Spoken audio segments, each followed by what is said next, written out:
दिन से आप न क्वेश्चन आवर चलने दे रहे हैं न जीरो आवर चलने दे रहे हैं। आखिर सदन की मर्यादा है, पार्लियामेंट्री डेमोक्रेसी है, आप क्वेश्चन आवर नहीं चलेंगे, जीरो आवर नहीं चलेगा। आखिर what for you have been elected if you are accountable to the. दोस्तों, मानसून सत्र 2026 में लगातार हंगामे और स्थगन के कारण संसद का कामकाज बुरी तरह प्रभावित हो रहा है। अब आप सोच रहे होंगे कि ये कौन सी नई बात है, ऐसा तो हमेशा होता है। किसी दिन 4 घंटे काम तो किसी दिन 2 घंटे और किसी दिन थोड़ा सा भी नहीं, क्योंकि हंगामे के कारण सदन स्थगित कर दिया जाता है। पर क्या आप जानते हैं, दोनों सदनों की कार्यवाही का अनुमानित खर्च 2.5 लाख रुपए प्रति मिनट माना जाता है। यानी 1 घंटा काम न हो तो 1.5 करोड़ रुपए का नुकसान। ऐसे में कामकाज ठप रहने का नुकसान कितना बड़ा है और इसका कीमत कौन चुकाता है, क्या कभी सोचा है आपने? आइए विस्तार से बात करते हैं। दोस्तों, अब तक मानसून सत्र के 15 दिनों के दौरान दोनों सदन रोजाना करीब आधा घंटा ही काम करते आ रहे हैं। ऐसे में ये सवाल उठता है कि आखिर लगातार हंगामे और स्थगन के कारण संसद का कामकाज कितना ठप हुआ और इसका नुकसान कितना बड़ा है। अभी की बात करें तो पीआरएस लेजिस्लेटिव रिसर्च के अनुसार 15 सत्रों में दोनों सदनों में कुल 180 घंटे की कार्यवाही होनी चाहिए थी, पर हुआ कितना? सिर्फ 39 घंटा। यानी कि 25% भी हमारे आदरणीय नेतागण काम नहीं कर पा रहे हैं, जो कि इनको हमारी जनता अपनी मेहनत की कमाई से सारी सुख सुविधा प्रदान किए हुए हैं। हमारे देश की जनता दिन रात मेहनत करे और टैक्स के रूप में अपनी कमाई का एक हिस्सा इन्हें दे, ताकि यह हमारे आदरणीय नेतागण हमारे देश और हमारे देश की जनता के लिए कानून बना सके, जिससे हमारे देश में शासन व्यवस्था सुव्यवस्थित हो और देश विकास करे। पर आप समझने की कोशिश कीजिए दोस्त, अगर हमारे देश के आदरणीय नेतागण 25% भी काम ना करे तो क्या आपके मुद्दे संसद में पहुंच पाएगी? आपकी क्या समस्या है, इसके बारे में सदन में बात हो पाएगी? क्या आपकी समस्याओं का समाधान करने के लिए हमारे आदरणीय नेतागण कोई नियम कानून बना पाएंगे? दोस्तों, यदि आप किसी कंपनी या फिर किसी के घर काम करने जाते हो या एक दिन या फिर किसी एक दिन की 1 घंटे नहीं करते हो तो आपका वेतन काट दिया जाता है। पर इन आदरणीय नेताओं पर कोई असर नहीं होता, चाहे ये काम करे या ना करे। दोस्तों, मैं यहाँ पर आपसे एक बात कहना चाहूंगी कि किसी कंपनी के एक कर्मचारी और हमारे देश के नेता, इनका कंपेयर नहीं किया जा सकता। ये दोनों बहुत ही अलग लेवल पर हैं। परंतु जिस काम के लिए जनता इन्हें चुनकर सदन भेजती है, अगर वह ना करे तो जवाब मांगना तो बनता है ना। आखिर आप अपनी कमाई का एक हिस्सा क्यों देते हो? टैक्स पे क्यों करते हो? क्या पानी की तरफ बहाने के लिए या फिर अपने देश को सुचारू रूप से चलाने के लिए आवश्यक नियम कानून बनाने हेतु? पता है दोस्तों, 31 जुलाई को registration of birth and death संशोधन विधेयक लोकसभा में बिना चर्चा के पारित कर दिया गया। इसके बाद दोनों सदनों की कार्यवाही समय से पहले स्थगित भी कर दी गई, जबकि किसी भी विधेयक पर विस्तृत चर्चा लोकतांत्रिक प्रक्रिया का महत्वपूर्ण हिस्सा होती है। बहस के दौरान विपक्ष और सत्ता पक्ष दोनों अपने सुझाव रखते हैं, संशोधन प्रस्तावित करते हैं और संभावित कमियों की ओर ध्यान आकर्षित करते हैं। यदि बहस का पर्याप्त अवसर नहीं मिलता तो संसद की विचार विमर्श वाली भूमिका कमजोर पड़ती है। संसदीय कामकाज का अध्ययन करने वाली संस्था पीआरएस लेजिस्लेटिव रिसर्च का कहना है कि संसद वह मंच है जहां सरकार की नीतियों और विधेयकों के विस्तार से जांच होनी चाहिए। संस्था के अनुसार जब संसद का समय लगातार व्यवधानों में चला जाता है, तब सांसद प्रभावी तरीके से मंत्रियों से सवाल नहीं पूछ पाते। इसके अलावा विधेयक या तो बिना पर्याप्त चर्चा के पारित हो जाते हैं या फिर लंबित रह जाते हैं। पीआरएस का यह भी कहना है कि लोकतंत्र में मतभेद स्वाभाविक है, होता है, होना भी चाहिए, लेकिन संसद का उद्देश्य उन्हीं मतभेदों को चर्चा और सहमति के माध्यम से हल करना है।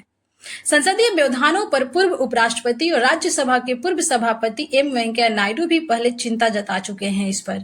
साल 2021 में राम जेठमलानी स्मृति व्याख्यान में उन्होंने कहा था कि संसद की कार्यवाही बाधित करना किसी भी सांसद का विशेषाधिकार नहीं माना जा सकता, क्योंकि सांसदों के विशेषाधिकार इसलिए दिए गए हैं ताकि वे अपने निर्वाचन क्षेत्र की आवाज संसद तक पहुंचा सके, न कि सदन की कार्यवाही ठप कर सके। नायडू के अनुसार लगातार व्यवधान दूसरे सांसदों को भी अपनी बात रखने से रोकते हैं, कानून बनने की प्रक्रिया को धीमा करते हैं और संसद को अपनी संवैधानिक भूमिका निभाने से रोकते हैं। उन्होंने कहा था कि देश को व्यवधान वाली नहीं बल्कि प्रभावी ढंग से काम करने वाले विधानसभाओं और संसद की जरूरत है। वेंकैया नायडू ने अपने भाषण में राज्यसभा की उत्पादकता के आंकड़ों का भी उल्लेख किया था। उनके अनुसार 1978 से 1996 के बीच कई वर्षों में राज्यसभा की उत्पादकता 100% से भी अधिक रही थी। इसके बाद ये धीरे धीरे घटने लगी। उन्होंने बताया था कि 2004 से 2014 के बीच उत्पादकता लगभग 78% रही, जबकि उसके बाद यह घटकर करीब 65% तक पहुंच गई। दोस्तों, लोकतंत्र के सबसे बड़े मंच संसद में जनता के चुने हुए प्रतिनिधि सरकार से सवाल पूछते हैं, नीतियों पर बहस करते हैं, कानून बनाते हैं और देश से जुड़े अहम मुद्दों पर चर्चा होती है।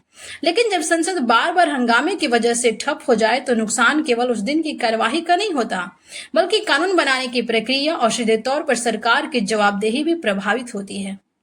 साथ ही इसका आर्थिक नुकसान करदाताओं के करोड़ों रुपए की बर्बादी के तौर पर भी होता है।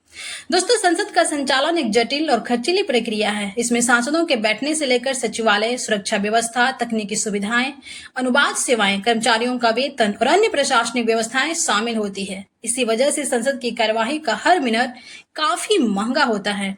हंगामे से पैसे तो बर्बाद हो ही रहे हैं, साथ ही सरकार की जवाबदेही तय नहीं हो पा रहा है और लोकतांत्रिक प्रक्रिया भी कमजोर पड़ रहा है। पूर्व संसदीय कार्य मंत्री पवन कुमार बंसल ने साल 2012 में बताया था कि संसद के दोनों सदनों की कार्यवाही चलने का खर्च लगभग 2.5 लाख रुपए प्रति मिनट आता है। इसमें लोकसभा और राज्यसभा दोनों का खर्च शामिल है। इस अनुमान के मुताबिक प्रत्येक सदन के संचालन में करीब 1.25 लाख प्रति मिनट खर्च होते हैं। ऐसे में अगर दोनों सदन कुल 1 घंटे काम करे तो इस पर 1.5 करोड़ रुपए की लागत आती है। हालांकि अनुमान 1 दशक से अधिक पुराना है। तब से वेतन, सुरक्षा और अन्य प्रशासनिक खर्च बढ़ चुके हैं, इसलिए वास्तविक खर्च इससे भी अधिक हो सकता है। लेकिन अभी सरकार की ओर से कोई नया आधिकारिक अनुमान उपलब्ध नहीं कराया गया है, इसलिए आज भी यही आंकड़ा सबसे अधिक प्रचलित है। आमतौर पर कुछ मौकों को छोड़कर संसद की बैठक 6 घंटे के लिए तय होती है। ये मौके राष्ट्रपति का भाषण और स्पीकर का चुनाव वगैरह होते हैं। हालांकि संसद अपना काम पूरा करने के लिए तय कामकाज के घंटों को बढ़ा सकती है, पर ये लोग तो घटा रहे हैं। कार्यवाही के 6 घंटे में दोपहर के 1 घंटे का भोजन अवकाश शामिल नहीं होता। यानी यदि संसद का एक कार्य दिवस पूरा चलता है तो 6 घंटे के दौरान सांसदों को प्रश्न पूछने, विधेयकों पर चर्चा करने, विभिन्न मंत्रालयों को जवाब देने और जनहित के मुद्दे उठाने का अवसर मिलता है। लेकिन इस बार के मानसून सत्र में ऐसा नहीं हो सका। लगातार हंगामे के कारण सदन बार बार स्थगित होते रहे और तय समय के अनुसार कामकाज नहीं हो पाया। बता दें कि पिछले 20 सालों में लोकसभा ने अपने तय समय का 81% काम किया है, वहीं राज्यसभा ने पिछले 20 सालों में अपने तय समय का 76%। इसका मतलब है कि दोनों सदनों का निर्धारित समय का बड़ा हिस्सा जो है हंगामे और स्थगन की वजह से बर्बाद हो गया है। इन्हें आंकड़ों के आधार पर बात करें तो राज्यसभा में व्यवधान के कारण लगभग 47.25 करोड़ का नुकसान हुआ, तो लोकसभा में यह लगभग 55.50 करोड़ रुपए होता है। यह आंकड़े प्रति सदन 1.25 लाख रुपए प्रति मिनट की लागत के आधार पर लगाया गया है। हालांकि वास्तविक खर्च इससे अधिक भी हो सकता है, क्योंकि जो गणना है 2012 के अनुमान पर आधारित है। दोस्तों, इस वीडियो में इतना ही। वीडियो अच्छी लगी हो तो लाइक कीजिएगा, दोस्तों के पास शेयर कीजिएगा, अपना ओपिनियन कमेंट सेक्शन में जरूर दीजिएगा। मिलते हैं नेक्स्ट वीडियो में, तब तक के लिए जय हिंद, जय भारत।